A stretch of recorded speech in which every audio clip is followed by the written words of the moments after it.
Welcome back, councillors, and thank you for those who stayed in attendance. You may now be seated.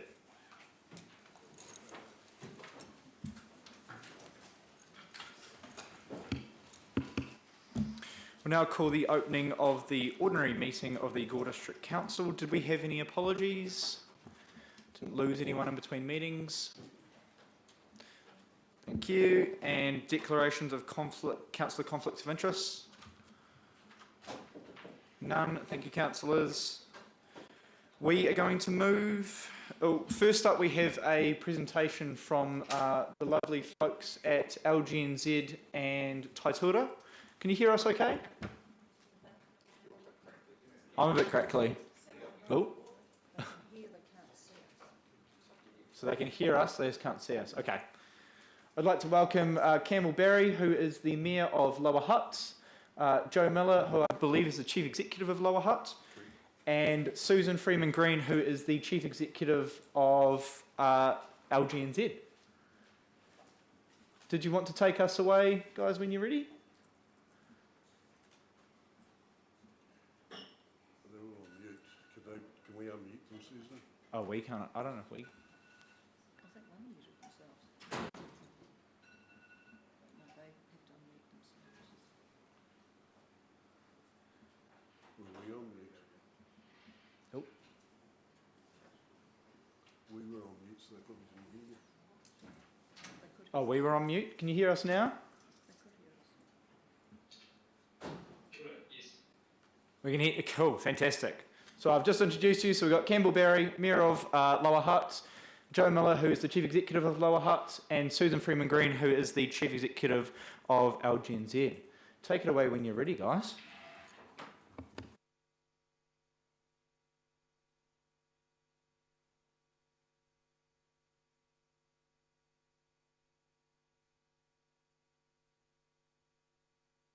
LGNZ's National Council, and as the Mayor has just said, we have the Vice President of Taitura, Joe Miller, and the LGNZ Chief Executive, Susan Freeman-Green.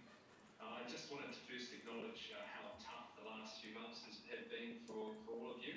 As a community leader, I know in these roles that expectations are high, and each and every one of you have been under some pretty significant public scrutiny over the last wee while as well, and that is difficult.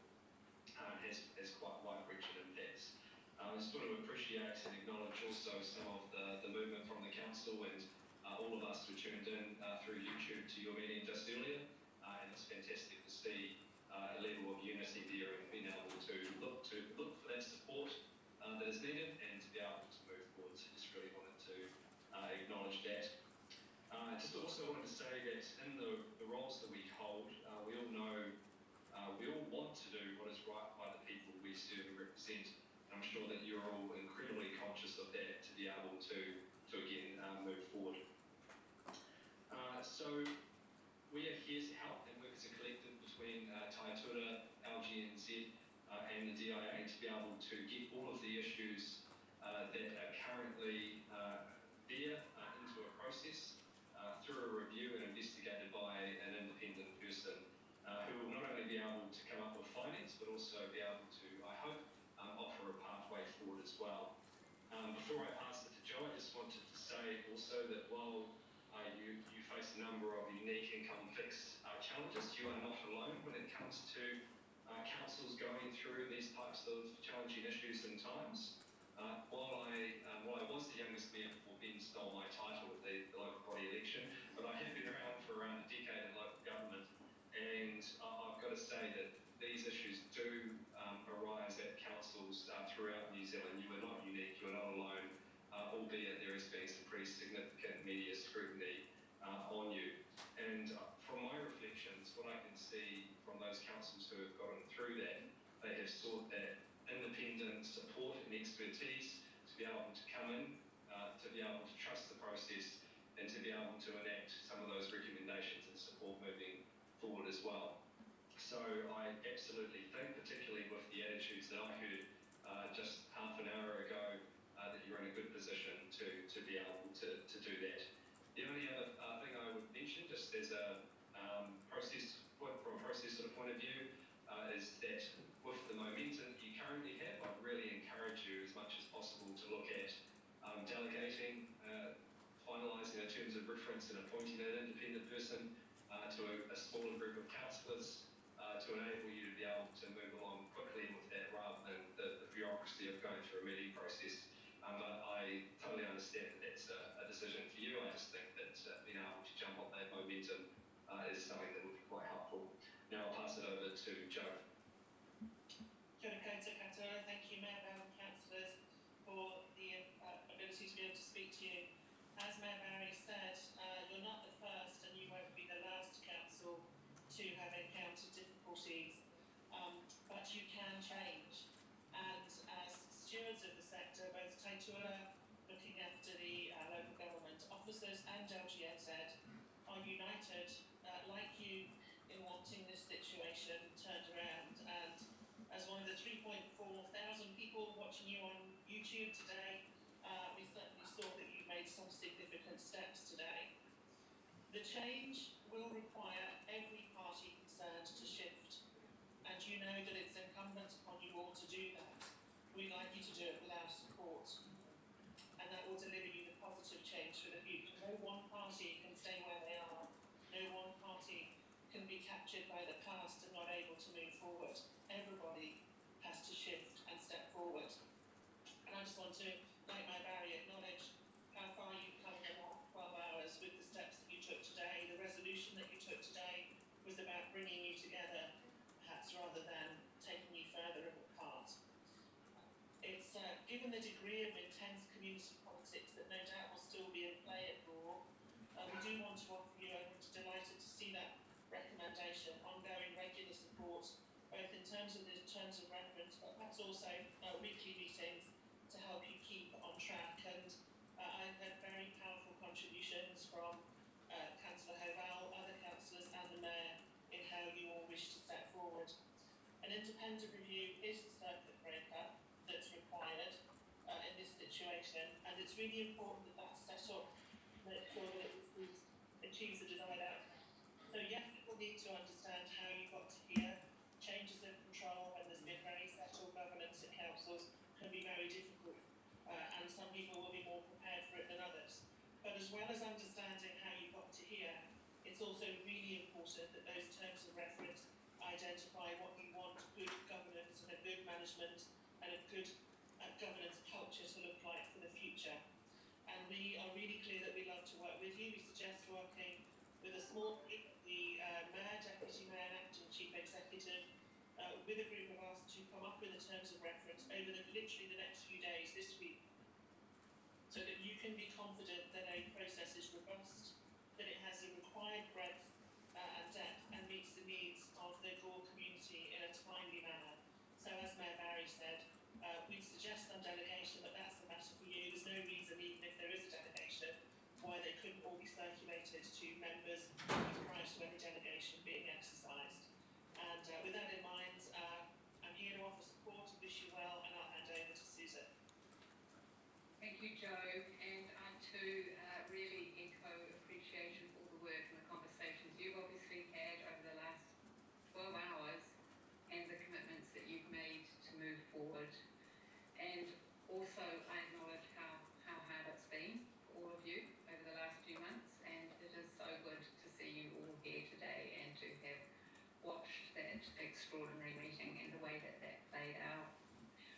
The strength of the comments you each made in that meeting demonstrate that you are genuinely a council that prides yourself on prioritising your people and understand the importance of democracy. Because as you know, and as DIA explained to you, once a council seeks ministerial intervention, it's entirely up to the minister to decide on next steps, and you wouldn't have been able to influence his decision as a council. So the loss of democratic voice would have been a very real possible end outcome for your community. So we are so glad you are not there. As Joe said, we'd like to work with the Mayor, the Deputy Mayor and the Acting CE on getting the terms of reference right and appointing a qualified reviewer, and then working with your council to support any recommendations that come from that. Also confirm what both Joe and Mayor Campbell have said, that we do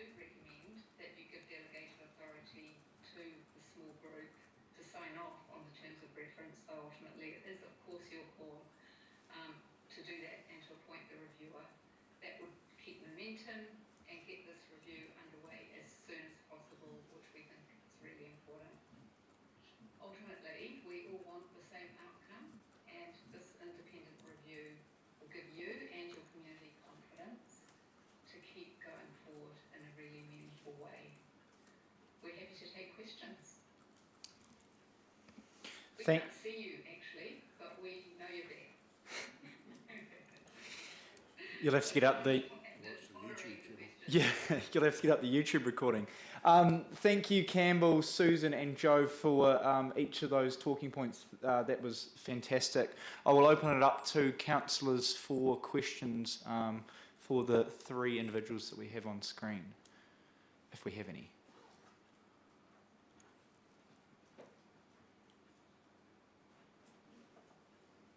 Councillor Stringer.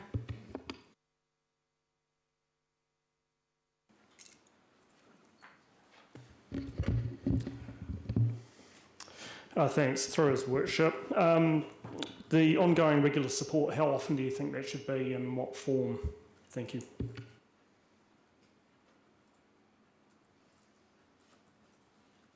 Sorry, did we hear that question? Was that what form should the ongoing support look like? Yes. How long should that support go for? How often and in what form should it come? Thank you. Sorry, I'm really struggling to hear. So can you hear me, Susan? Yes, can hear you. Okay. So the question was how often and in what form would that support be coming? So how often would we need to meet and gain that support? Well, I think that's something that we want to work through with you and work out what would be useful in the intermediate time. But I think if we can get the review underway as soon as possible, that provides an avenue for the broader conversations, and then we can work with you on what would be useful. We have a few ideas, but it would be a good conversation to take offline and discuss with you in terms of what you think would be useful in that in terms of support. Don't know if Campbell or Joe want to add to that.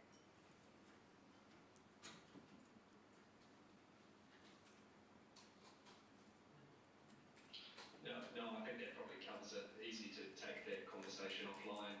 I know it may, for example, be a weekly check-in as well, and a few other steps, but I would agree that the key thing is to be able to move with some pace in getting the review started, because I think that will enable all of those issues to be able to go into a process.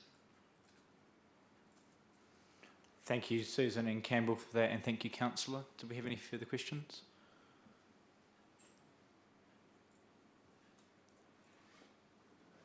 Councillor Gardine. Just ask the panel how you have quite a lot of experience in this, and I presume you'll know how wide the review should go. And I just wonder if you had any comment on that. Is that a comment on how wide it should go? Yeah. Is that what Yeah. you're looking for? Yeah. I think we just need a bit of a fresh look at the terms of reference. I think they were drafted a little while ago in a different phase, and I think we want to cover things like timing, the scope, like being really clear about the purpose of the review, who the reviewer can speak to, you know, what the confidentiality provisions around it, really nailing what independence means in terms of the reviewer being able to sort out the methodology that that person needs once that reviewer is appointed. And I think a really key part of any review would be to recommend really concrete ways forward that are practical and doable, and the kind of support that would help you, which would all emerge through the review. Thank you, Susan. Thank you, Councillor. Councillor Reid. Thank you, Mr Mayor. Just for the comfort of our ratepayers, I wonder if you could just let them know whether or not there is a cost to them as the ratepayer for having this review take place.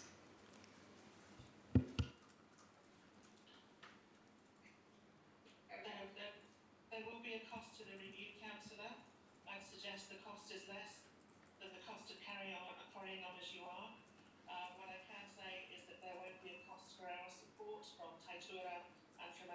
LGMZ.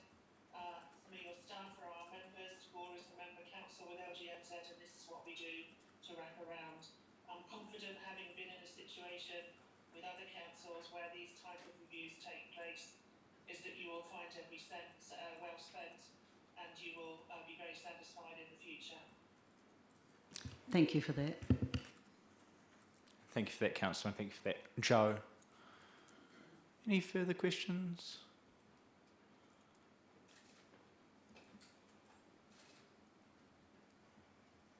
All happy? So the recommendation there from the team, and I know that we've got an item coming up around the review, but the recommendation was to delegate the sign-off for the terms of reference and the appointment of the reviewer to the Mayor, Deputy Mayor and Acting Chief Executive. Would we be happy passing a motion to that effect? Do we have any objections? Do we have any discussion?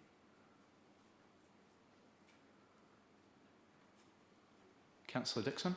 Oh, could you just clarify that, please, Ben? I'm unsure what you were meaning. Absolutely, Councillor. So, and to put into the form of a motion, it would be that the Mayor, Deputy Mayor and Acting Chief Executive are given delegation to sign off and create the terms of reference with LGNZ and Taitura, and to appoint the reviewer so that we could operate at pace on this. Does that make sense? Does that clarify it for everyone? Councillor Reid? I'm happy to move that motion. And a seconder, Councillor Stringer. Do we have any further discussion?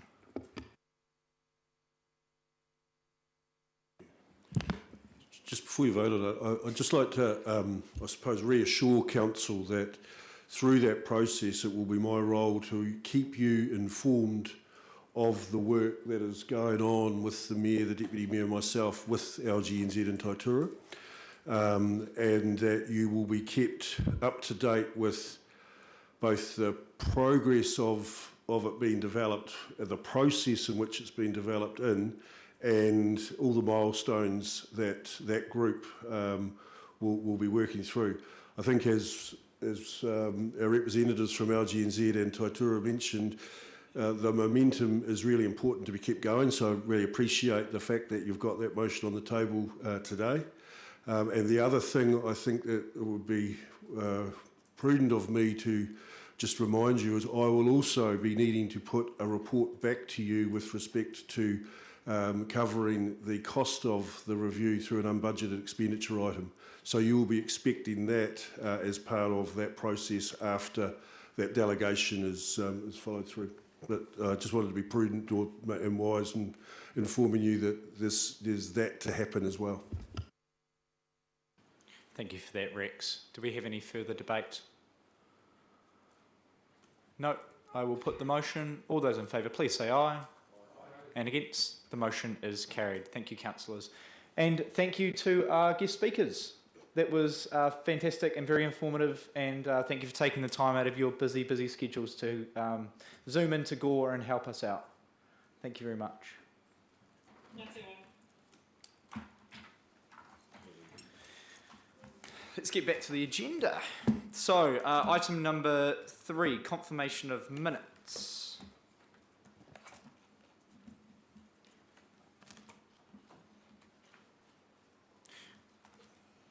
Did we have any questions about these minutes? We're looking at the minutes of the ordinary meeting held on Tuesday the 18th of April 2023.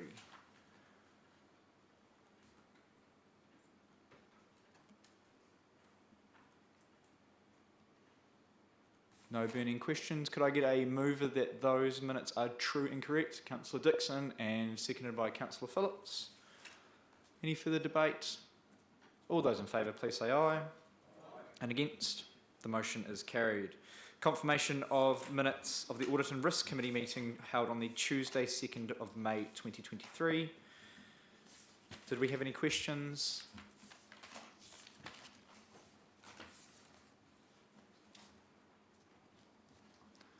No. Could I have a mover from that committee that those minutes are true and correct? Councillor McDonnell, and seconded by Councillor Richard McPhail. Any further discussion? All those in favour, please say aye. And against? Motion is carried. Item number 5, Matoda River Crossing Project preferred option. Did the report writer want to talk to this at all? Thank you, Your Worship. No, I don't have anything to add to the report, but happy to take any questions if there's any. Any questions for Matt on this report? Councillor Havel. Are you able to give a summary background of where the people who voted for either proposal actually lived? Did they live in the district? Through Your Worship, no, I can't. I haven't done that analysis, but I might be able to pass to our communications manager and she can assist. Through the chair, yes, we obviously have to redact personal information for public, but I can assure you that the majority of people that did take the provide feedback were from within the district. Thank you, Sonia. Thank you, Matt. Thank you, Councillor. Any further questions for Matt?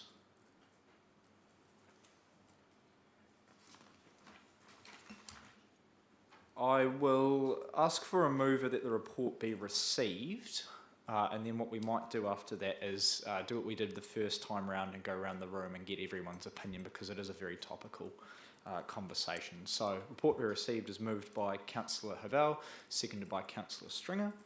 I will now open the floor to debate.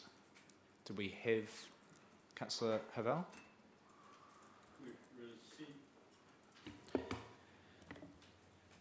We've received a report that outlines the public consultation that we requested to be taken, given that we're really in an impasse situation previously, wondering which direction to head. Conceptually, the notion of a bridge appeals significantly to me. The notion of walking my dogs along the river edge I find particularly appealing, and being able to go over a bridge and come back again. But that's my personal view. And the question is, do I need to set aside my personal view in terms of looking at the wider view from an elected representative point of view? And I just want to highlight, just before I indicate what my view is in terms of the matters I've had regard to. The first one is cost. And we're assured that there is a potential for the bridge to be paid for to a certain extent. And so we're really in the cost neutral situation of a pipe under the river or a bridge over the top. So I don't put a lot of weighting in that. Secondly, we've had an indication from the public where 63% of those who assigned or expressed an opinion were wanting a pipe to go under the river. I posed the question, where did they come from? And assured that the majority of them were from within the district, so that's something to take into account. The third aspect is risk. Under the river, we already know from the experience of pipes being put under the river below the railway bridge that there is some complexity involved and it may not be a simple process. Similarly, with the bridge, there's uncertainty about the consenting that's required. It's already been through a consent process once and to the Environment Court. And there's clearly a large number of people out there who are opposed to the concept of a bridge. So the fourth factor I've looked at is the environmental impact. And in terms of that, under the river, there's a construction impact, but once it's happened, it's then neutral moving forward. And unless there's a problem, then there's no ongoing maintenance. For the bridge itself, I see that there is a strong social benefits to be gained by having a bridge in terms of access for people, used by cyclists as an alternative to the main bridge. On the other side of that, there's the visual impacts of having a structure across the bridge and across the river in terms of what is at present a rural area. There's the potential for a bridge also to impede the flow of water that comes down during floods, and also mindful of the damage that would occur with any structures or pathways or other things that are within the floodplain area. So where does that leave my personal view? I need to step aside from that. Further, the initial bridge proposed was poorly conceived with an inappropriate design for its location, and the entire concept, I think, of moving forward on the bridge is flawed both in terms of public understanding and is tainted. I therefore favour a pipe being put under the river. Thank you, Councillor Hovell, for that very in-depth summary of your thoughts. Really appreciate that. Councillor Paul McPhail. Thank you, Your Worship, and thank you, Keith. You've said everything I wanted to say. So I go through the cost is one of the key things. Our debt ceiling and things like that. The public are very aware of that, and we've got to be absolutely on the money as far as that goes. The public have said they want the 63% want drilling under the river. It's a key indication that the council in the past has we perhaps haven't listened as well as what we could, and I think that's a good thing that we've done. I see that the Runanga were happy to support the various options, which is a key part. We've got to respect that. I'm worried about the environmental aspects of a bridge or whatever else structure. I've got fish and game written down here, but I'm not too sure about them. The last thing I've written down here is that we need a fast, effective outcome. It's been going on for a long time. We owe this to the community here to actually make something and do something, and try and do it at the best cost we can. So I'm going on with drilling under the river, as far as my own personal looking at all the outcomes. Thank you. Thank you, Councillor. That was a fantastic explanation. Councillor Reid. Thank you, Mr Mayor. I appreciate both outlooks there, and I guess, you know, the conclusion is that the public wants to drill under the river.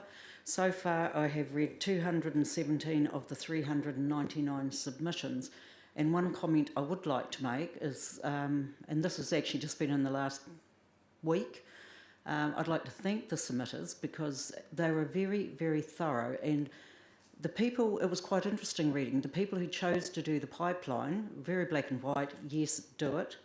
The people who were submitting in favour of the bridge issue was actually quite considered with lots of in-depth views, and I think we also have to be cognisant that while the majority want the pipeline, there has also been very, very good submissions from other people as well for that social aspect going forward. If Matt and his team can come up with some budgeting that will meet the job, I think we are duty bound to go with the majority if that's what the public wants. Thank you for that, Councillor, and very well put. I think that I would love to second that we've had in this report some of the highest interaction for a project of this size and such in-depth submissions as well. So thank you for bringing that to light, Councillor Reid. Really appreciate that. Next up, Councillor Dixon, and then we'll go Councillor Stringer and then Councillor McDonnell. Thank you, Worship. 251 submissions preferred the pipe and 140 for the bridge. So we do have to listen to our community. And I think this has been a very long process, and I think that lessons must be learnt from this, and we should have approached the public and iwi at an earlier stage.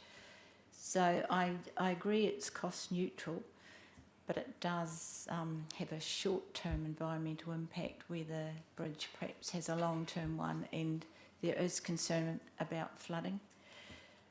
I agree with Bronwyn, the petition the people have written in submissions, they're very good submissions and very clear and very thorough.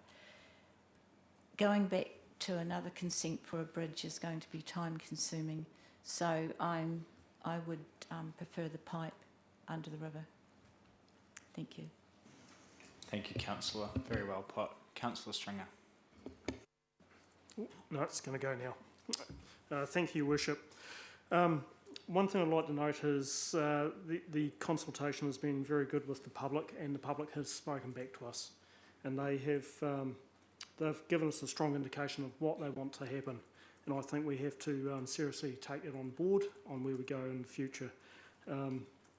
So personal opinions aside, I favour now going under the river, and as we satisfy the local runanga, they're happy for that option to happen as well. And I think we are slightly tainted in if we're trying to push a bridge through at this point from what's happened the first time round, where we've got that opposition there to start with, so it makes it a lot harder. Thank you. Thank you, Councillor. Councillor McDonnell. Through the Mayor, can I ask Matt a couple of questions, please? Firstly, do we know what the structure of the riverbed is? My big concern is we start this and we end up ending up spending a lot of money putting it across. We might get a cost of 2 million or whatever, but if we strike the wrong material, do we know, is it a solid rock mass? Have we got anything to go on? And are we going to do a lot of drilling first to find out what the structure is? Can you just comment on that, please? Through your worship, yes, I mean, if the council decides to go with drilling as the preferred option, we plan to do as much investigation work as we can to understand the geology of the area where we will be drilling, and we potentially can shift the pipeline alignment slightly to try and get the best location. It is very difficult to completely understand the geology right across the width of the river, and as you're possibly aware, there's been other drilling projects where they've encountered quite significantly different ground conditions directly underneath the river to what they found on the banks of the river, and so that is a risk. We'll do as much work as we can to understand that, but, and I think this has been highlighted previously, ultimately we won't fully understand that until we've actually done the work, and so there is that risk associated with it. Yeah, and there's only a limited amount of work that we can do to understand that, unfortunately. Thank you, that answers my question. Thank you, Councillor. Did you want to speak to your opinion at all? Or would you like me to go somewhere else and come back? Or was that all you would like to say on the issue? Sorry.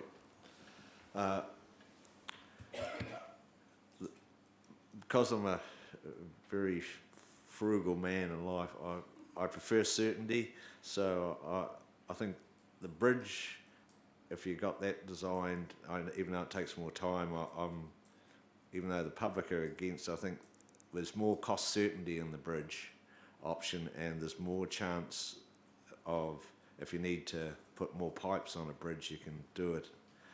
Once you drill under the ground, you've got 2 pipes in the ground, and that's your total capacity until you drill again. So I'm more favouring the bridge the option. Thank you. Thank you, Councillor. We have a few more councillors left. Yep, Councillor McPhail, and then Councillor McKenzie. Yes, thank you, Your Worship. Obviously, our fellow councillors have transgressed most of the topics that have come through, and in a wider view, having been involved in the previous bridge consultation or discussion, I can actually say that the consultation document here, and I totally agree with what everyone else has said, that we have a pretty good line-up of information from the community to give us an indication. From there, cost, yes, we're neutral. I do look at the fact that we look around our country today, and a lot of bridges that are over rivers are not over them at the moment. They've disappeared. And I'm very aware that we look at long-term, and long-term 20, 25 years seems to be getting less and less when we have these weather patterns and weather bombs. I'm probably on the side that the pipe goes in, it's under the river. If it's successful, we get through there, and it fulfills our obligations, plus puts us back into the of what we're actually trying to achieve. So that would be my opinion, and it also coincides with the fact that the public indicates that. So I'd be sticking with the pipe option. Thank you, Councillor. Councillor Mackenzie. Matt, through your worship, Matt, I have a question that I've asked you before. If we go under the river, those pipes are still accessible, aren't they, for repair in 20 years' time? They can be drawn out. Is that correct? Through your worship, yes. The plan would be to install the pipes within a duct, so that yes, they can be removed and replaced or repaired if required. I guess it wouldn't be an easy or straightforward process, so we would be doing everything we can to make sure that we didn't have to do that, but potentially if there was a significant issue we could remove them and repair them. Thank you, Matt. I do remember the last time I asked you that question, you said you wouldn't be getting in that pipe.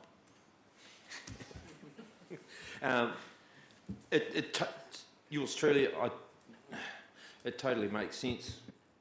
Between 2 points is a straight line, and we have the protection against flooding, so I'm totally in favour of going under the river. Thank you. Thank you, Councillor Mackenzie. Councillor Gardine, and then finishing up with Councillor Phillips. Yes, I agree with Councillor McDonnell that there is a fixed cost with the bridge, but there is a time cost, and it's going to be huge if we go with the bridge. And I think the public have agreed that going underneath is the best. And also watching the Cyclone Gabrielle play out in the North Island certainly swung my decision more for under the river. And I think I'd go with under the river. Thank you. Thank you, Councillor. Councillor Phillips. Thank you, Your Worship. All along I've said that I would prefer the bridge option, knowing that it gave us capacity in the future to express any pipeline across the river, 2 or 4, if there was an expansion within our town, on East Gore especially. With the bridge, it's a known cost. With under the ground, I would prefer for us to know what the cost would be, and I know it's impossible, but I'd just like to point out to the ratepayer right here and now that if the preferred option is under the river, then I'm going to be very mindful that every dollar that's spent will be spent wisely and correctly, and hopefully that the conditions will allow us to put in an extra pipe for the future within that cost factor. So I just wait for the geologist testing, and hopefully that we're doing the right thing. But as I said, all along my preferred option was a known cost, was a bridge. But I just now it's listening around the table to my other colleagues that the preferred option for them is under the river, and I just now wait until such time as Matt gives us the report and to make my final decision. Thank you. Thank you, Councillor, and thank you, Councillors, for all talking to those points and taking the time to really get some in-depth analysis to what your community is saying and to what your values are saying on this issue, as it is incredibly topical at the moment. I just wanted to start off by saying a huge thank you and congratulations and a well done and anything else I need to say to the staff members who have been involved in this consultation process. It has been absolutely fantastic. I mean, this report, it's just great. It's what we expect as elected members when we ask for this. It's come back, and I think you've even overachieved here. It's been fantastic. So thank you for standing out in the cold and talking to the public.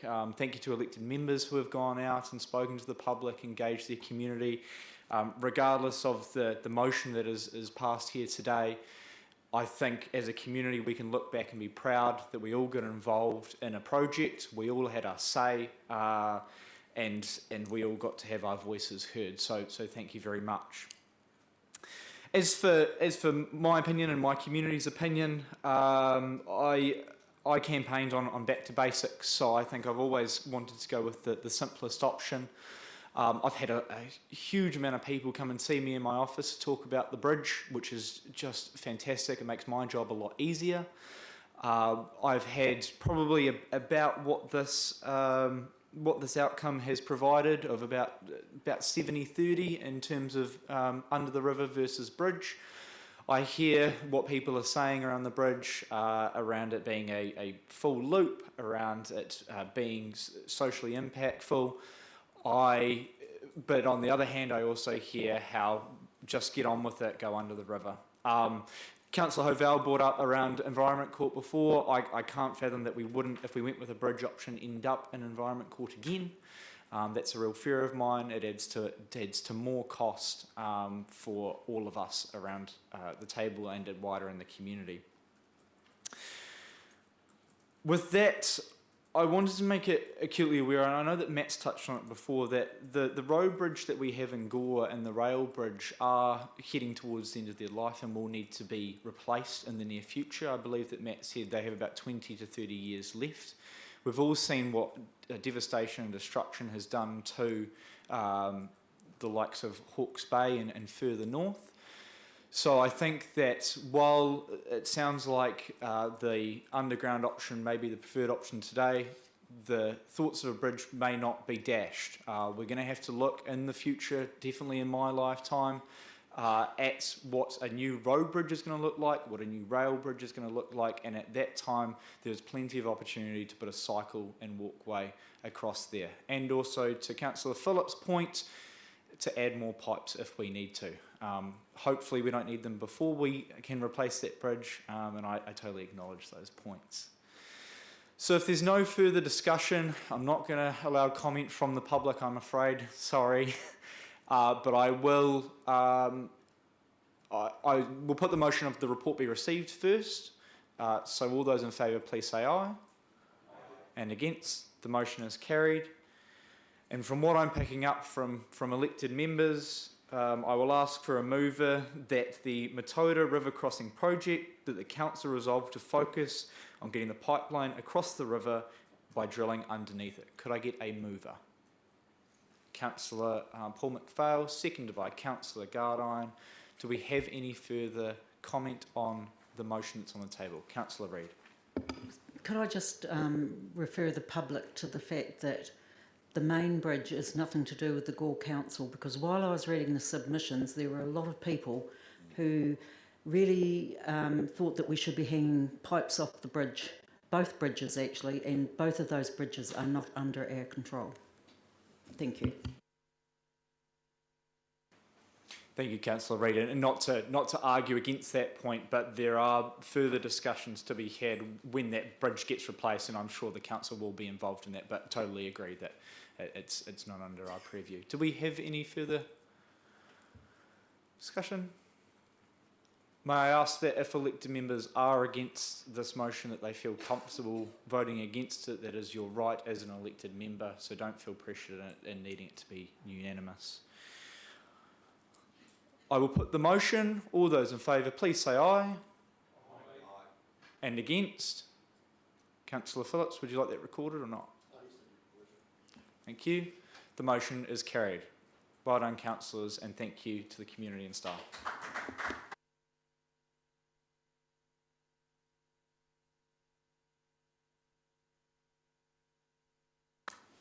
Yes, I just... CU's just made me aware that I missed point number 4, whether we have any urgent late business. I just have, and I'll pass it out to staff as well, I just have a late urgent item around the Matoda transfer station and the manning of that. It is urgent because their shifts are coming to an end in the next few weeks before the next council meeting, and would like an indication of whether we support that or don't. So I think all elected members have a copy. I will just circulate that with... Oh, I'll just see... Oh, I'm happy to move that. Can I get a seconder to add that to the agenda? Councillor Hovell. I'll put the motion. All those in favour, please say aye. Aye. And against? Motion carried.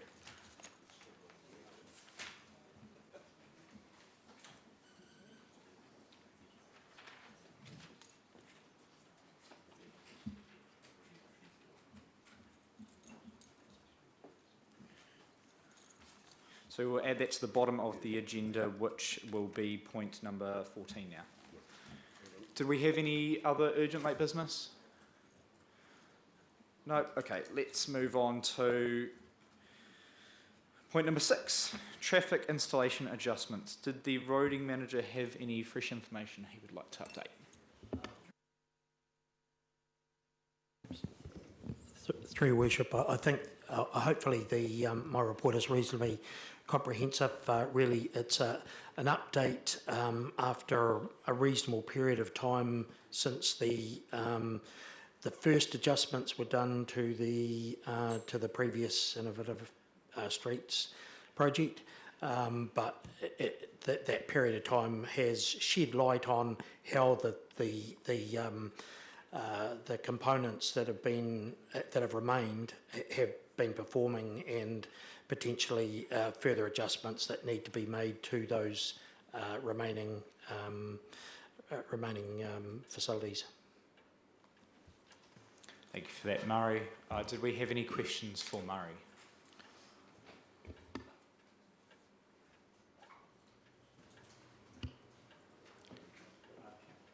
Councillor Reid. Thank you, Mr Mayor. Murray, just going forward, what's thinking about Irk Street? I've had a few comments, particularly through the long hot summer. Where are we at with any improvements or upgrades to be made there? Through your worship, I haven't been involved with the designers for that project. So I would need to come back to you or find out and come back to you on that issue. Thank you.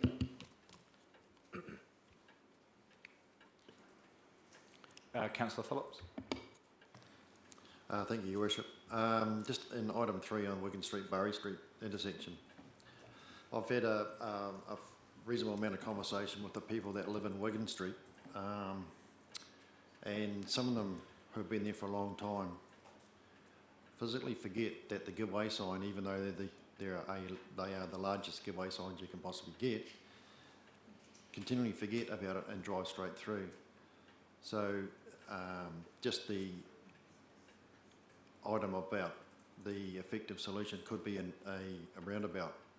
I think that you're probably better off to pursue that one and see how the transport industry, because I know that they use that corner and street a lot, how that would go.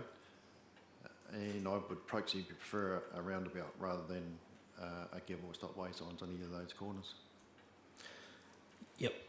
Through your worship, yes, that's basically what I'm suggesting or recommending in my report. That intersection really does lend itself to a roundabout solution because it's very wide. Both roads approaching the intersection are wide, so it allows enough room to put in one of the roundabouts, particularly a small diameter one that can be run over in those situations where big loads have to be diverted down there, which does happen on occasions. And I mentioned in my report the rail crash on a rail crossing in Mersey Street about a year ago, where we had to make some urgent adjustments to the previously installed furniture in the middle of the night.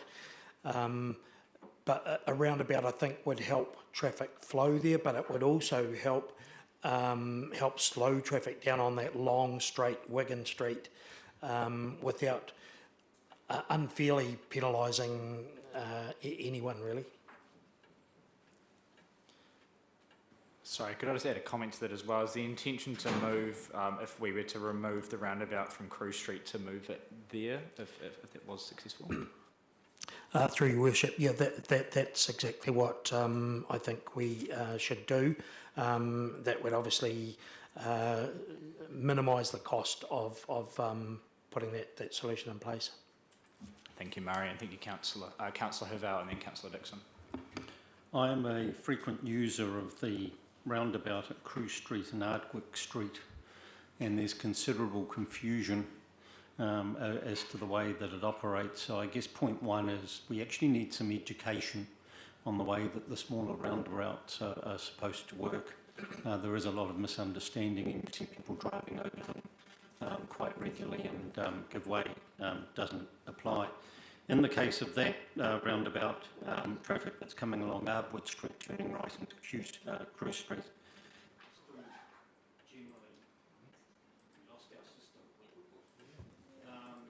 So I'll speak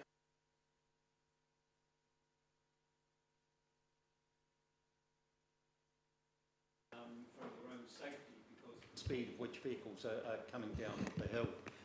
So it may well be that we need additional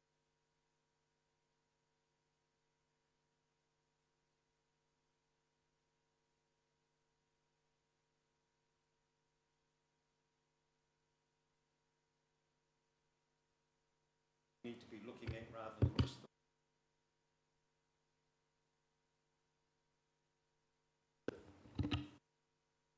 Thank you, Councillor. Councillor Dixon. Thank you, Worship. I'm very pleased to see item 1 in your report, Murray, about Eccles Street, Elsie Street and Birch Lane intersection. There's been a lot of confusion there, and people complain a lot to me about that, and I think there's been some very close misses of having accidents there. One of the things I'm wondering about is the courtesy crossings, because they're faded, but they're still there, and people are really unsure whether they're still in use or not in use, and it's a wee bit confusing for the public as well. And also, I'm wondering why there's a stop sign at a roundabout. Is it Fairfield Street coming in there? There's a new stop sign there at a roundabout. Through your worship, first of all, the stop is actually stop paint markings on the road. The signs have remained as give way. Unfortunately, it was a blooper from our contractor. If they looked up and seen the giveaway signs, they should have, and seen the roundabout ahead of them, it should have emphasised the fact that it should be giveaway markings. However, that situation has been addressed very quickly by our contractor. They accepted they'd made an error. So the giveaway triangle has been restored, and it's all as it should be with that particular intersection. Yes, the other intersection, Eccles Street, Elsie Street, really only made sense shifting the priorities to what they are currently when the bottom end of Eccles Street was closed at Main Street. But once that was opened, as the public requested and demanded, then it really took away any sense of having that priority remain as it is. So, yes. Sorry, Murray, the courtesy crossings. Oh, sorry. Yeah, the courtesy crossings, we've taken away all of the furniture that's accompanied them. So the temporary curb blocks, they've all gone. Any gardens, I must admit, some of them were just removed this morning, the last ones. But so the only thing that is remaining there are the markings. Most of those markings, or probably all of them, are wearing out reasonably well. And we didn't really have any plans to actually seal over them or paint them out, because I think they'll continue to wear out quite quickly now. I haven't had any comments from the public that I can recall regarding being confused, but that should reduce quite quickly, hopefully, now that everything's gone. Councillor Richmond Farr. Just through your worship to obviously the roading manager.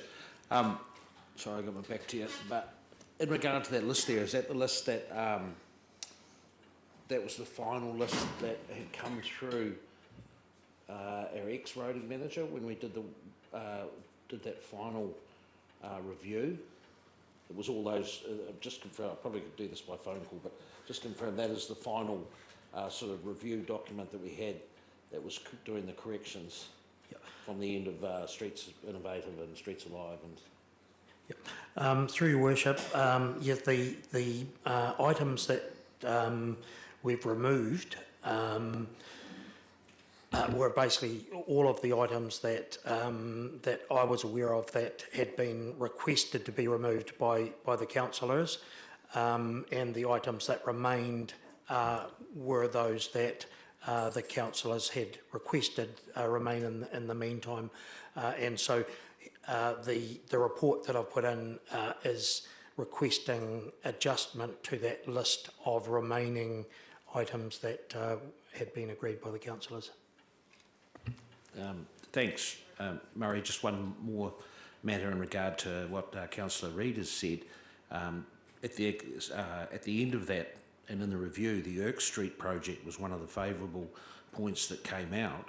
And also, if we go back prior to COVID, with the Tussock Country or the Country Music Awards, Irk Street was very, very popular, and they actually used some of the items that were tied up, and they were actually popular out of Streets Alive. There was a stage and also some areas where busking and bands took place. So I think it's quite pertinent that what the councillor said, that we probably do need to make sure we don't lose that in the dust of time or it goes on the shelf. I don't think we're going to get it for this next one, so thanks. One other point to note there is the changes that are occurring at the St James Theatre. That I think that has had some influence on the delay to progressing what's happening in Eric Street. But as I said earlier, I'll come back to the council with more information. Thank you, Councillor. Councillor Stringer. Thank you, Worship. In support of McPhail's comment there about the Irk Street, the seating and the furniture that was there, having spoken to shop owners and that along there, they did experience a little bit more traffic and people hanging around, which made it look a bit more vibrant in the town there. People would sit and use the seats in the sun, they would sit there and have their coffees, and it did make the street seem more vibrant. Thank you.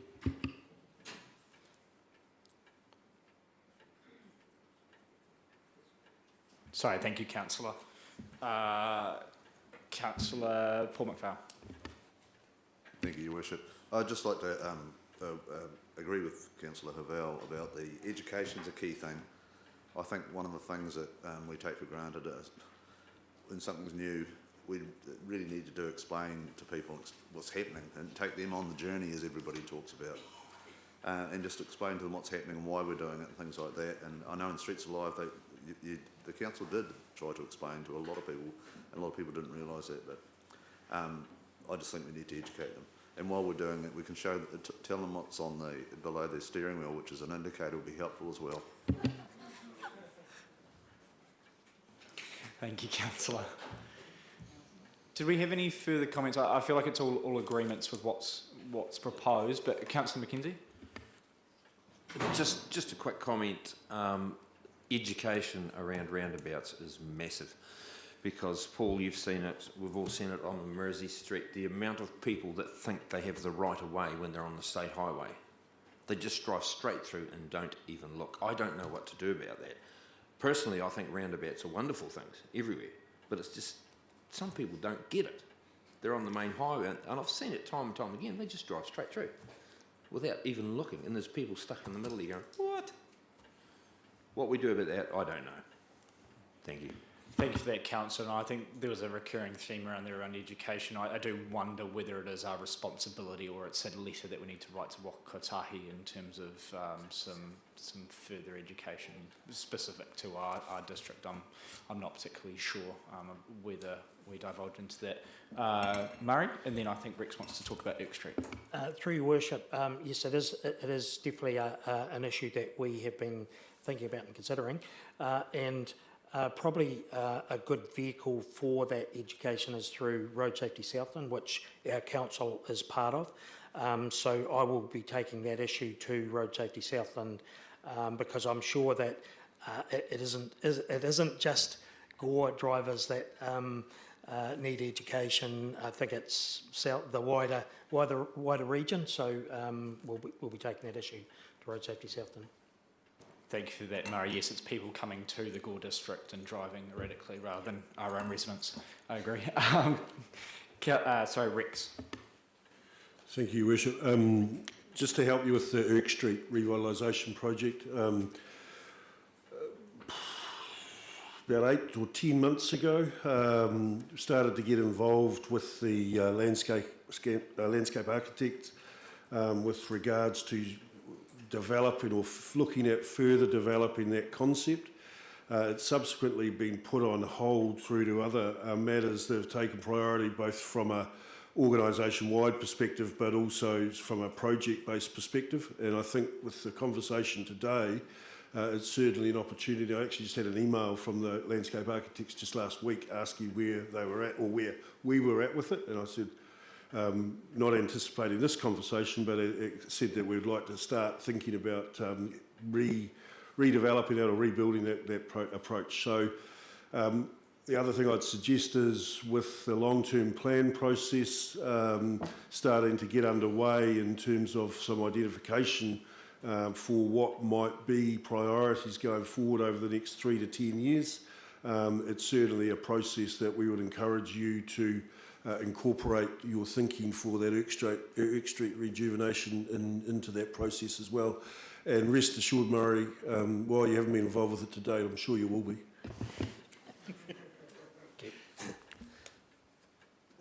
So to move this along, because I think a lot of this, as Rex alluded to, especially around Irk Street, probably belongs in the long-term plan discussion, because I think it's part of a much bigger picture. However, I do agree with Councillor Reid that we should get a bit more of an update on the Fairfield-Irk Street intersection there. If Councillor Dixon, sorry, instead, yep. If that's okay with you, Murray? Yep. Cool. So with that added to the recommendations, so the report received and that the council approved the following actions: restore the giveaway priority traffic travelling on Eccles Street rather than Elsie Street, remove the roundabout at the Crew Street Ardwick Street intersection, T the North Ardwick Street approach to the Crew Street intersection, install a giveaway or compulsory stop control on the North Ardwick Street at the Crew Street intersection, install a painted right turn bay on Crew Street south of the new T intersection with Ardwick Street, and investigate the suitability of a Wigan Street / Bury Street intersection for the installation of a roundabout and arrange its construction if suitability confirmed, and an update on the Fairfield / Irk Street roundabouts. Could I please have a mover for that list of recommendations? Councillor McDonnell, and a seconder, Councillor Reid. Do we have any further discussion on those actions? I will put the motion. All those in favour, please say aye. Aye. And against, the motion is carried. Thank you, councillors.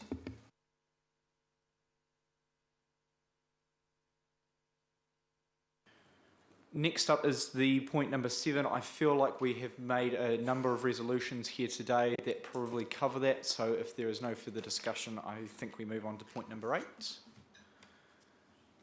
Thank you, councillors. Point number 8, which is the Local Government Commission Representation Review Update. Rex, would you like to speak to that? Just to say that I'll take the report as read, and it's more around an information sharing process or an information sharing opportunity for you from a reasonably prescriptive process that comes through the Local Government Commission. So happy to answer any questions, but yeah, I think it's self-explanatory in terms of the report. Thank you, Rix. Councillors, do we have any questions? Councillor Dixon. Thank you, Worship. Just as part of the amendment, in the terms of reference, I would support a full independent review of operations and the governance interface of council. Pardon? Oh, we're not doing that. Are we not doing number 7? No, I was just asking before whether we had any discussion on it. We'd move to point number 8, but I can take your notes down for number 7 if you would like. Oh, thank you, Your Worship. The recommendations that we passed in the first meeting and also the start of this one have indicated that we will refresh them with LGNZ and Taitoa, and they will help us through that. Did you want to still comment, or? Well, I would just like to see it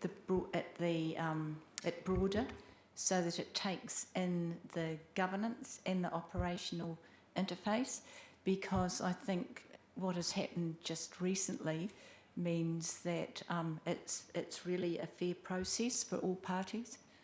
That's my view, and I'm sorry I missed that. We seem to go through that pretty quickly, but thank you for noting that.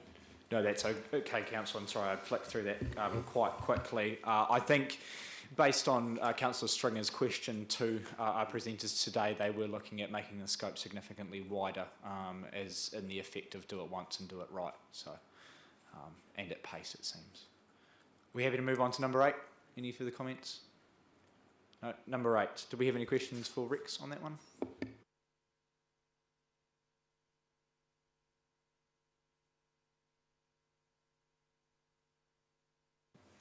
Councillor Reid. Thank you. I'm happy to move that recommendation.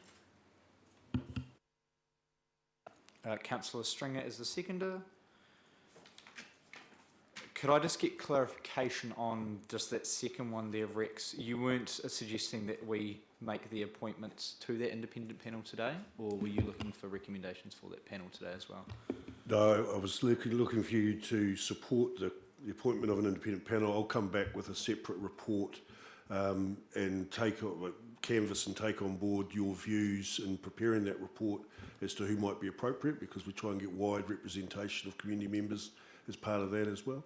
And you'll also note recommendation 3 and 4 also, and 5 also require further reporting back as well. So it's just more supporting that. So it gives me the direction to then undertake that, to come back to you with a report. Thank you for that, Rex. Do we have any further discussion?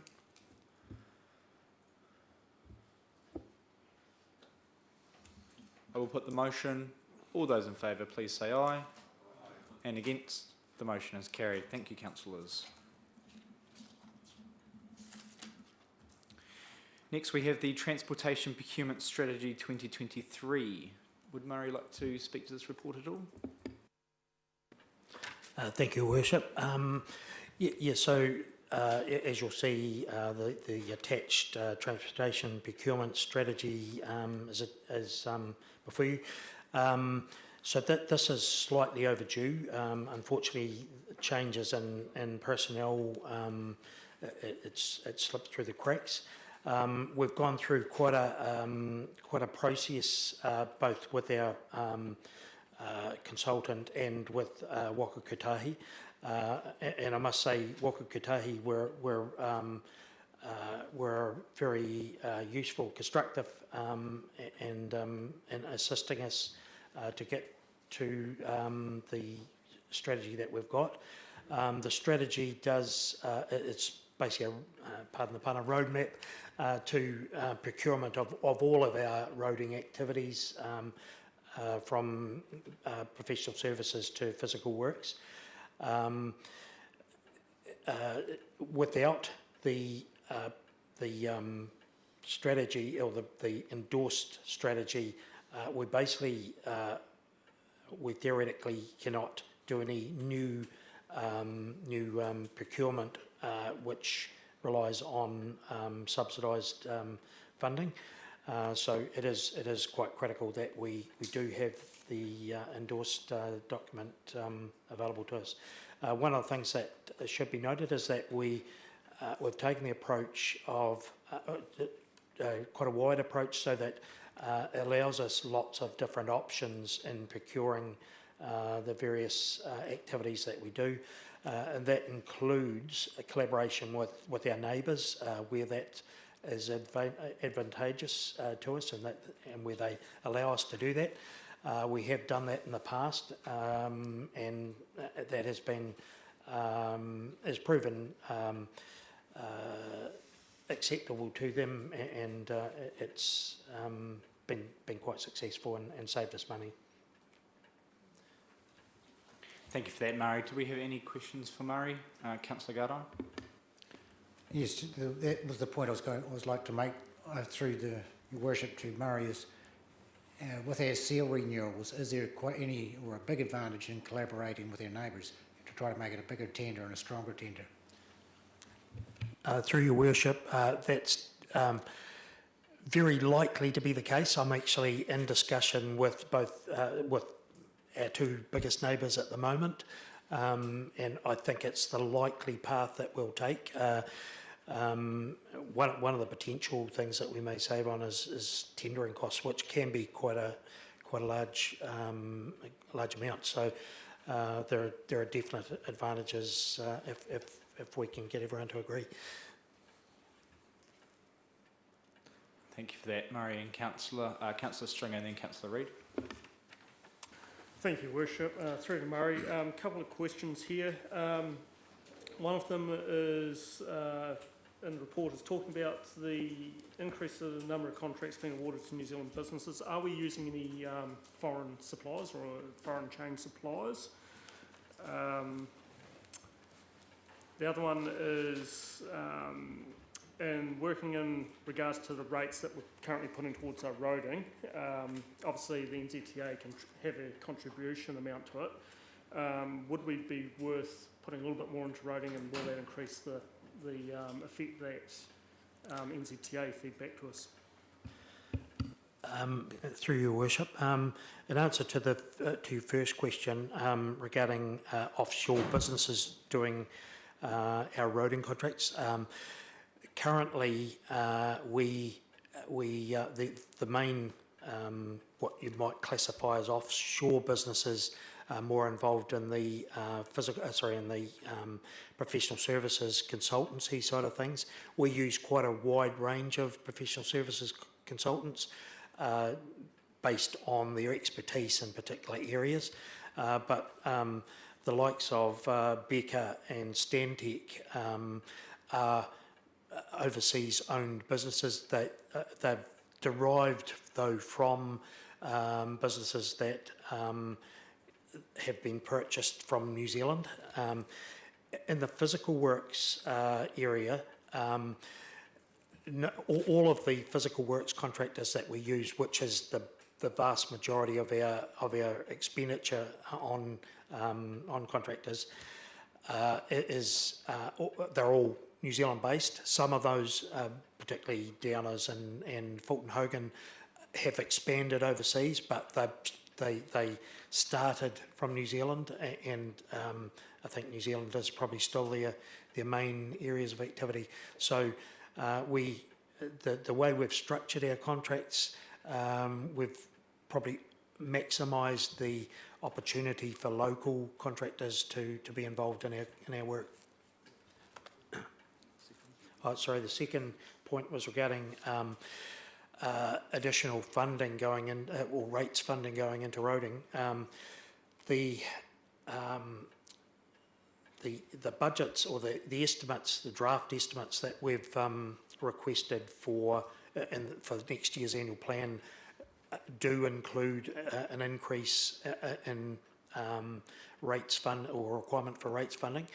Unfortunately, it's more treading water rather than making us a large increase in level of service. I'm currently in discussion with Waka Kotahi regarding getting additional funds or getting a cost scope adjustment done, because we're still in the original three-year cycle, where the next year's next financial year will be the third year of the 3-year cycle.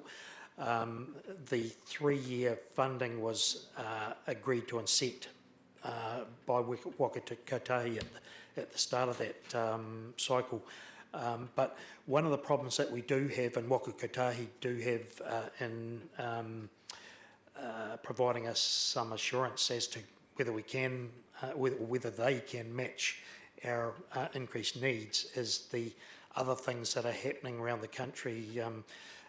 There's a big increase in calls for Waka Kotahi funding, so we are pushing our barrow, and hopefully we will get at least some matching of the extra funding that we're requesting. Thank you for that, Murray, and thank you for that, Councillor Reid.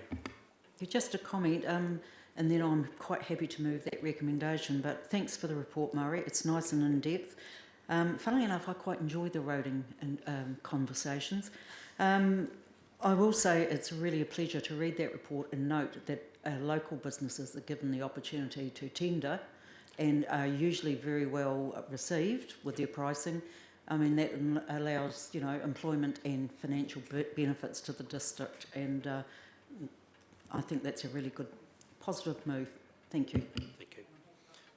To move the recommendation. Thank you, Councillor. While we're at it, I'll ask for a seconder. Councillor McDonnell. Councillor Dixon, did you want to speak to that?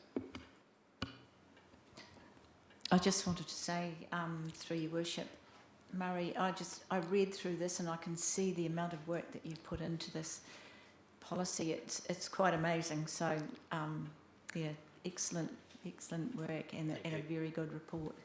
Thank you. Thank you, Councillor. Any further comments? Do we all know what the motion is? Yep, as it sits. I will put the motion. All those in favour, please say aye. And against? The motion is carried. Thank you, councillors.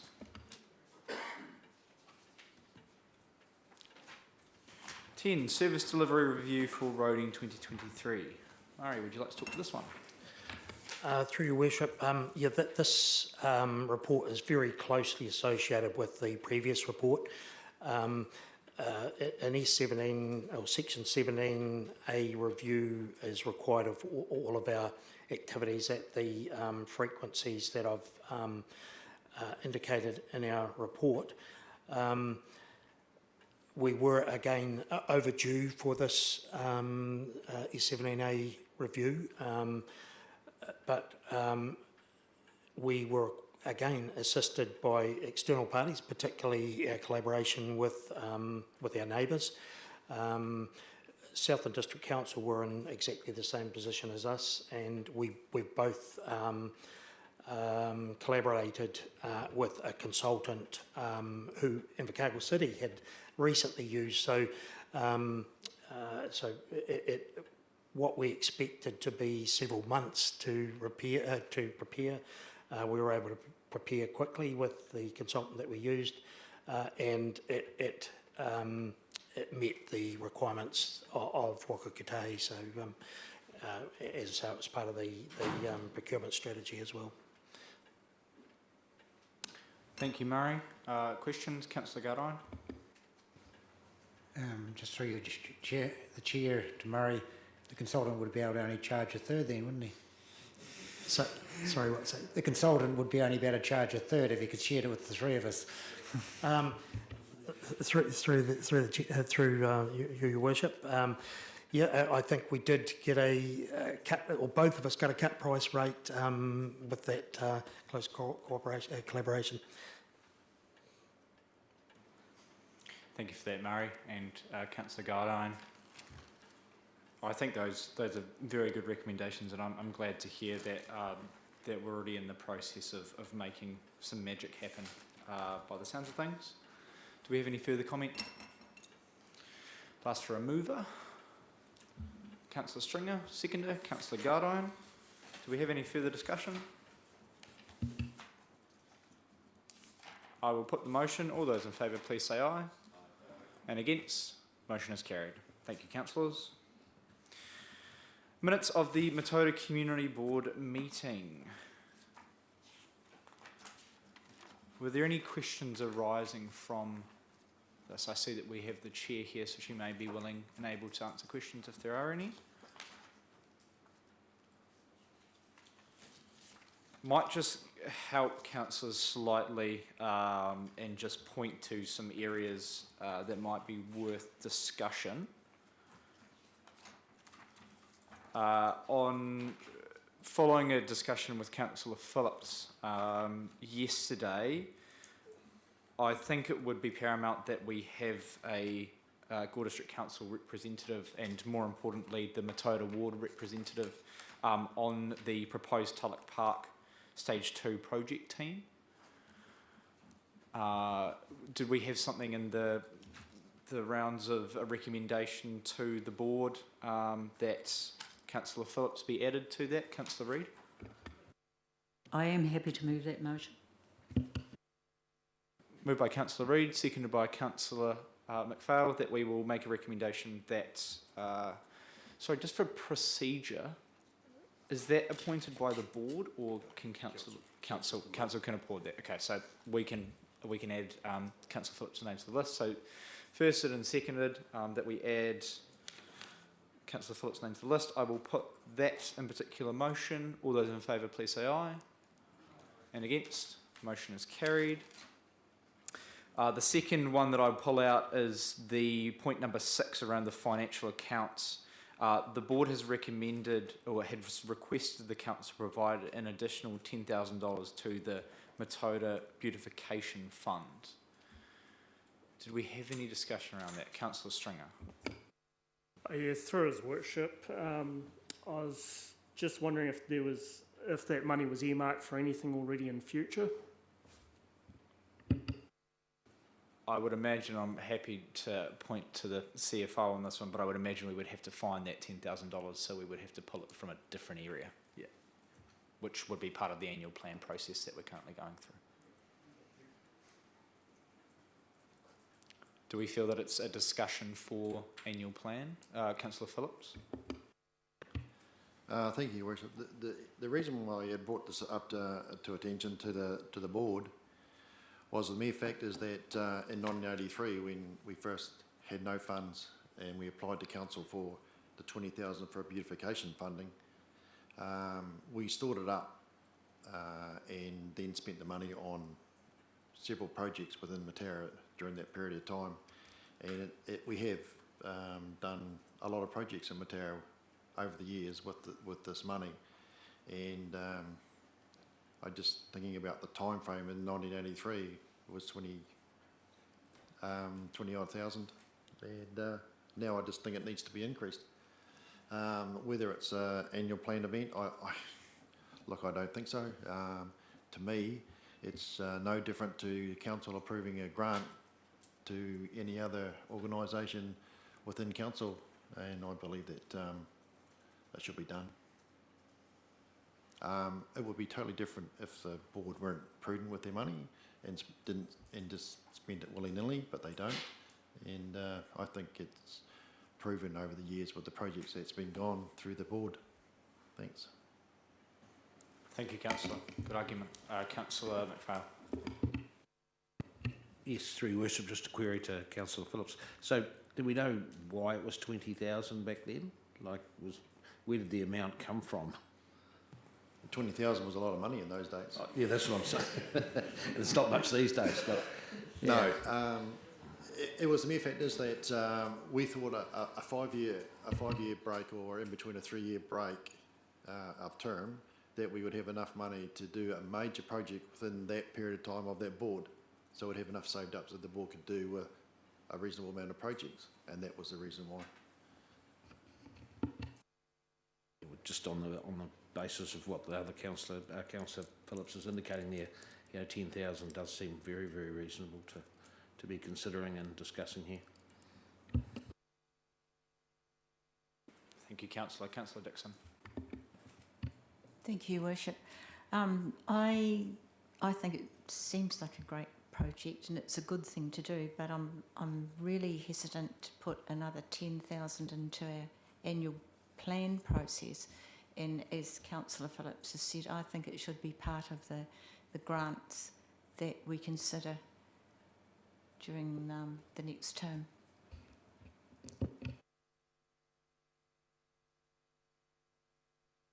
Councillor Gardine. Thank you, Councillor.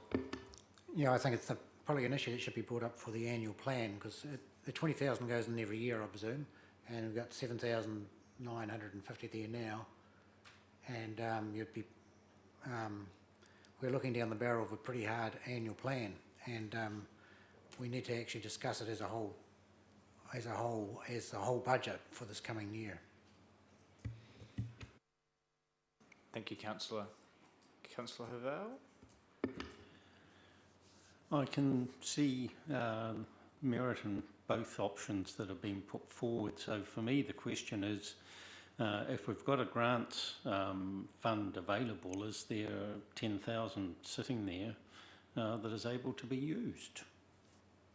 And the answer is no, I'm seeing from over there. If you could orally confirm that, please, I think.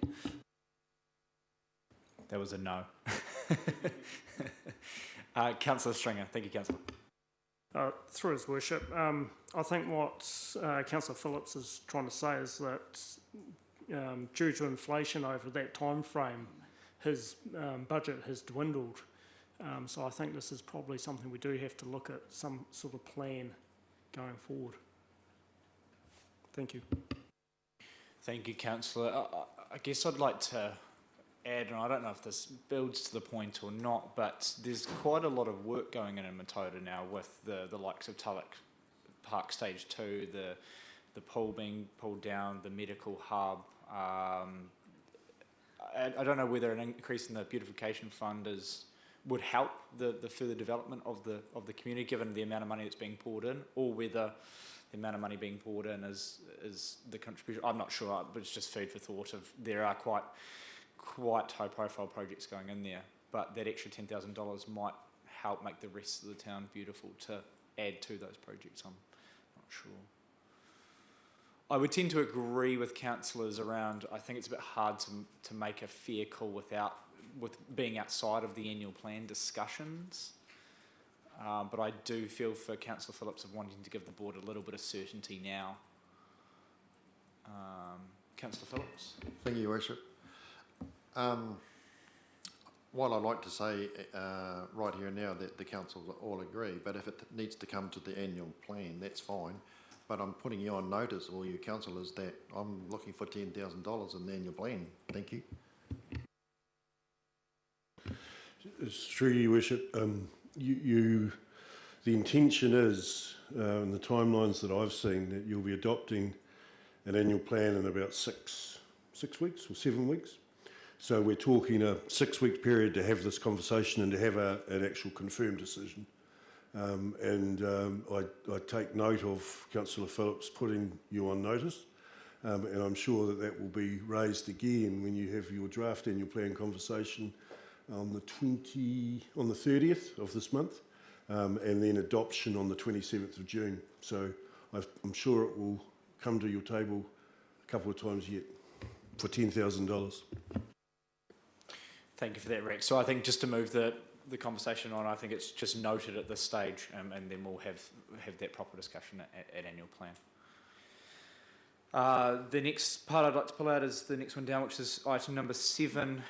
The only cost, so the recommendation is that the Deputy Chair, Colleen, who's with us here today, be endorsed to attend the local government conference in Christchurch. The board has very kindly met the registration cost and would ask that the council fund flights and accommodation. I personally see no issue with that. I think it's a fair deal of contributions between the council and also the community board. Do we have any further comments around that? No. Councillor Dixon. Worship, I was just wondering if you have any idea of the accommodation and flights cost. I think it was ballpark. What was it at the meeting? It would probably be around the same number of that 1,500. Yeah, I would imagine. It was a several-day event plus flights. So. Councillor Richmond Powell. Just through your worship, we'd obviously confirmed the nominations for the attendance of the group, so I don't see any issue with us that we have to.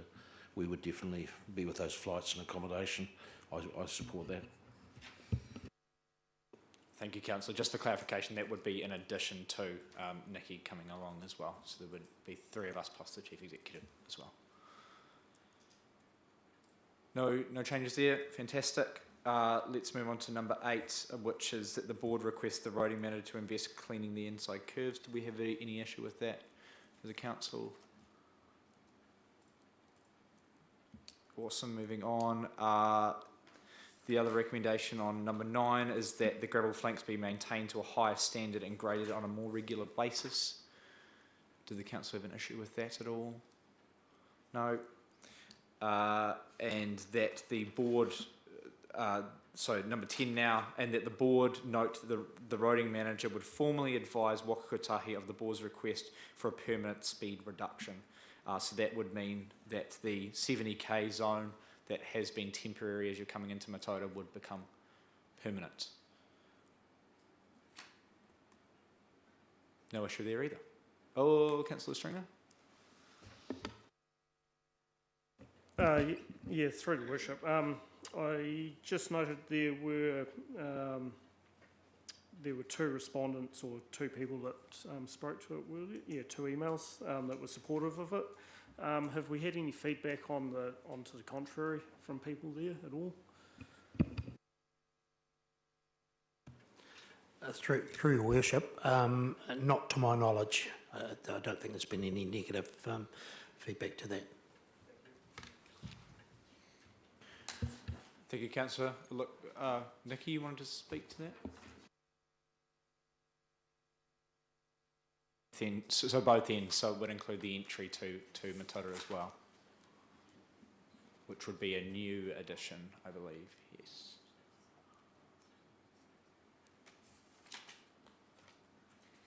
No issues with that? Fantastic. I will leave those as they are. Could I please get a move that the minutes be received and that the recommendations contained in the minutes be ratified? Councillor Dixon, seconded by Councillor Phillips. I will put the motion. All those.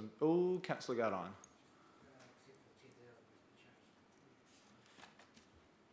You want the 10,000 to be changed? Yeah. The only one that would really be changed is number 5, where we're just adding Councillor Phillips. We've pulled that out as separate. Or would you like to change the wording of the number 6?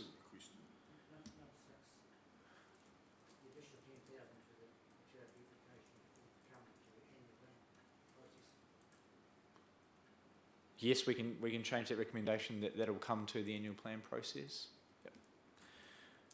Yep. So we'll make that slight change. Did you get that, Susan?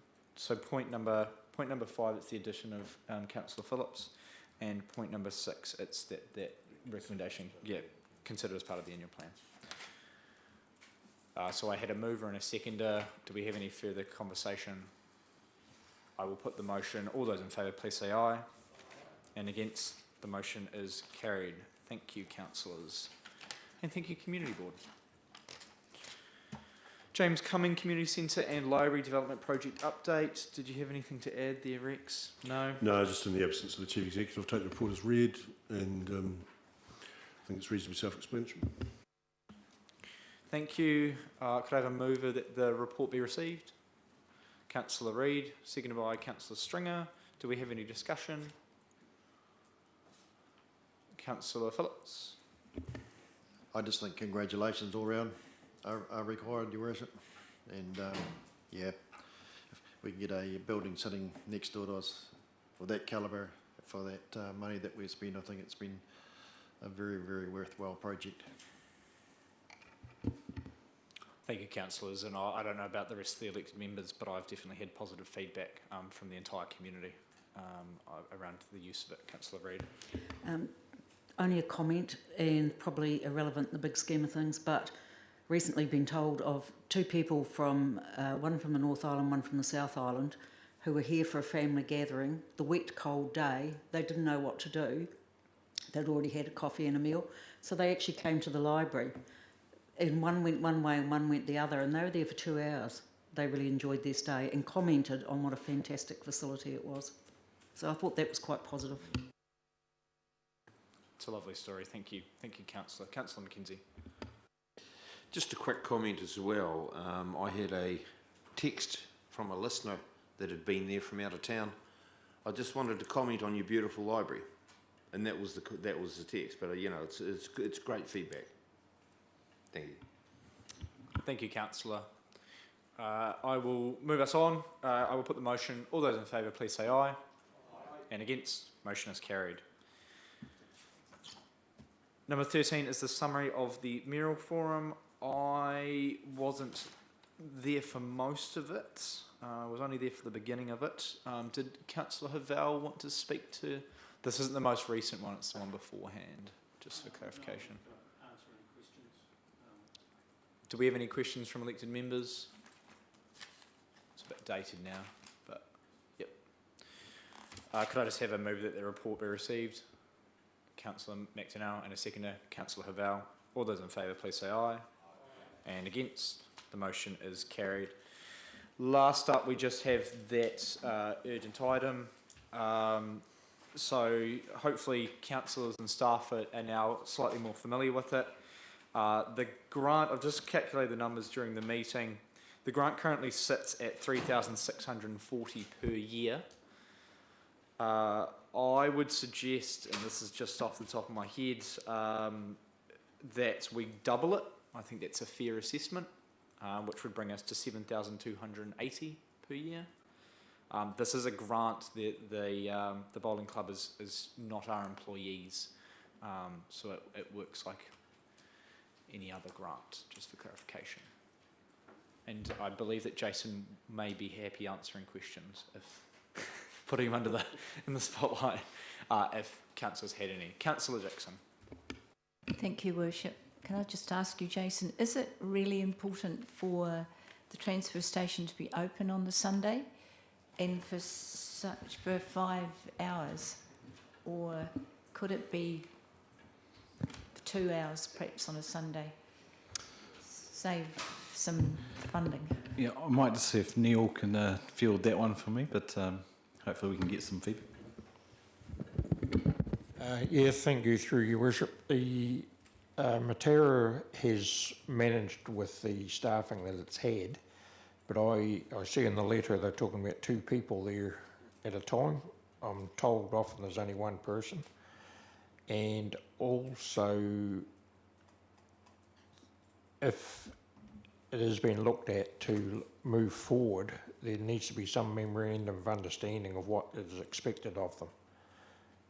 We've just shifted all the whiteware from there, and a lot of that had to go over the tip face because there was so much other rubbish mixed in with it.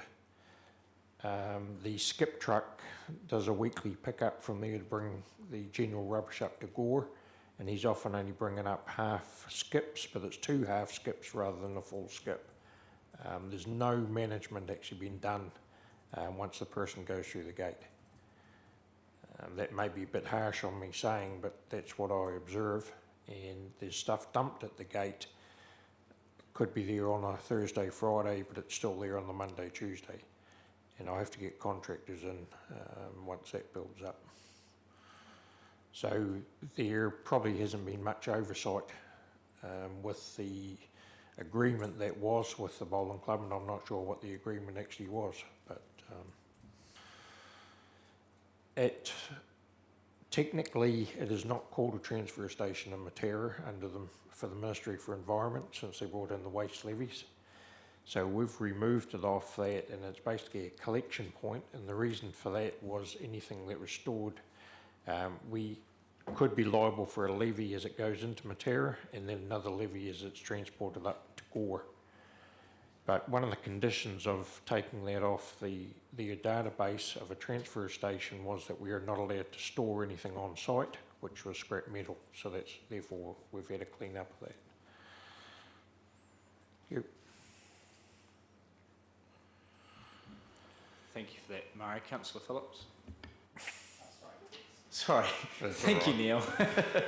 Councillor Phillips. Thank you, Worship. I probably could put a little bit of light on the subject. Probably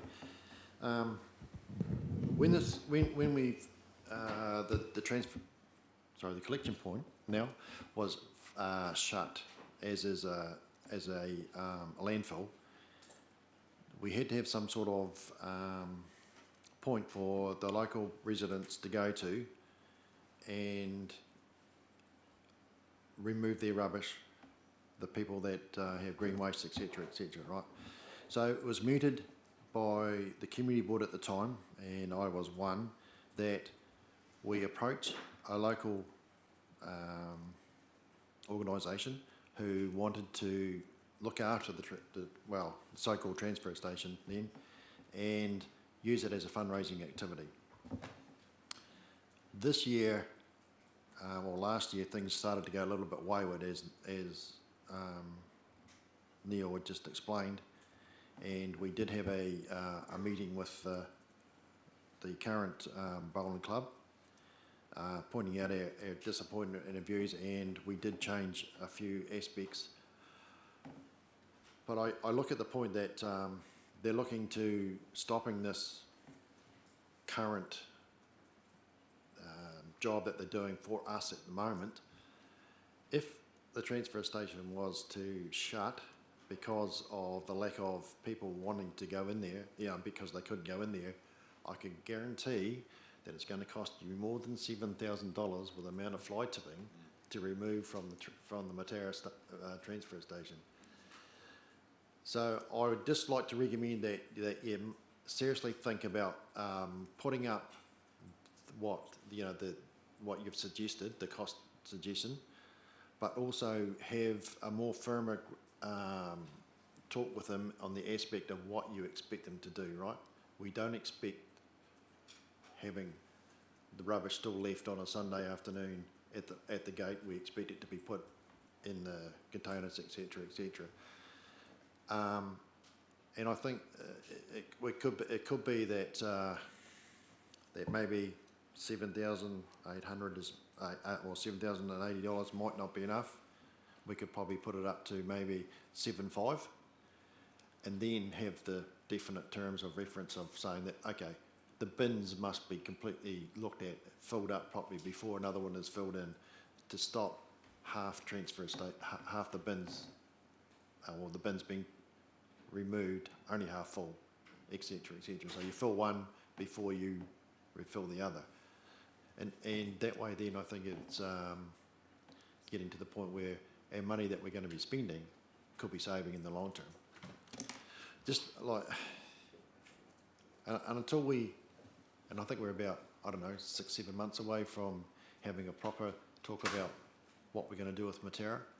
And in the meantime, I think we just need to sort of appease them a little bit.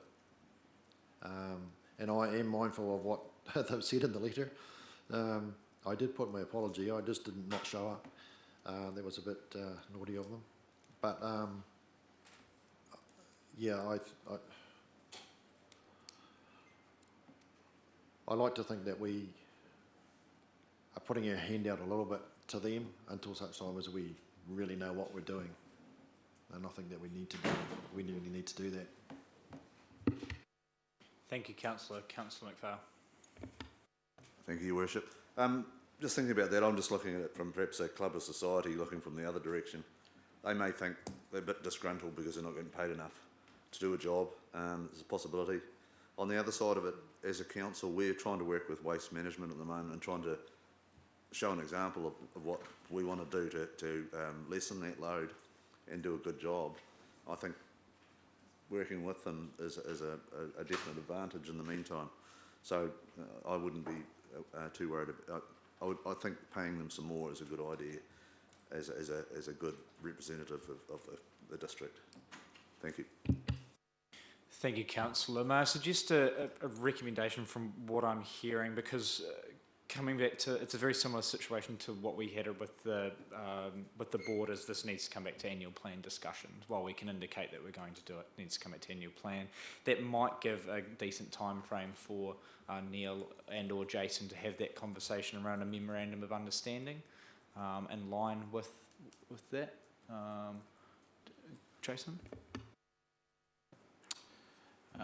Possibly, but that's a pretty short time frame. We've got a fair bit to work through with this annual plan, but I think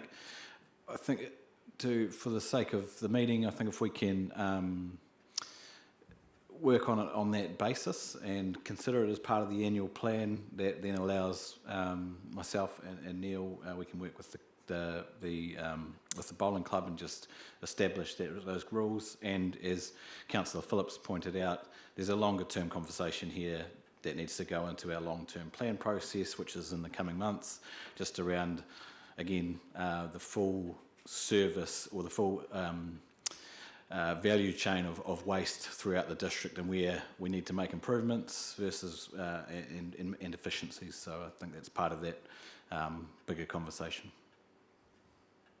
Thank you, Jason. Well said. Would I be able to then, just to move this along, get a mover that we will consider doubling the rate from 70 per week to 140 per week as part of the annual plan discussions, and that conversations are starting to be had around a memorandum of understanding with the bowling club and transfer station? Councillor Phillips, happy to move that. Councillor McDonnell, happy to second that. Do we have any further discussion on that topic? Councillor Reid? Sorry, I'll make it quick. Is there any cost to actually leaving their rubbish at Mataura? I mean, we pay in Gore when we go through the transfer station. Is there any, do they have to pay for that? Or is it gratis? Through your worship, there is a cost to the resident when they take it in on that Sunday or Saturday. Yep. But it's a ballpark figure because there's no scales. Yep. Yep. But we are reliant on what is delivered to the office following Monday, I think it is. From that kiosk. So there's no real record keeping as such, is there, Lene? There's no real record keeping from the material? Yep. Okay. Thank you. Maybe that's something we need to look at as well. Councillor Phillips? Your worship, yeah, I'm a bit interested to hear that there's no record keeping yet. They take number plates of the residents that come in, and they also take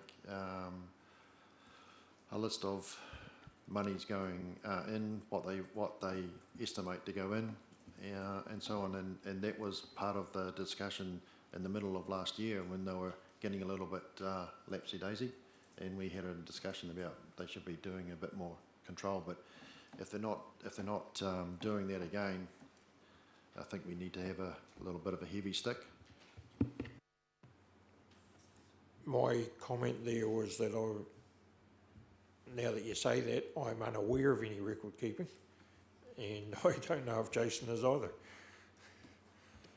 No, just I think we'll follow that up. We'll just confirm that, come back, and we can bring it. That's maybe something we can bring back as part of the annual plan discussions. But again, if we're going to be establishing a new set of criteria with them around that, we'll certainly refine that for the next year.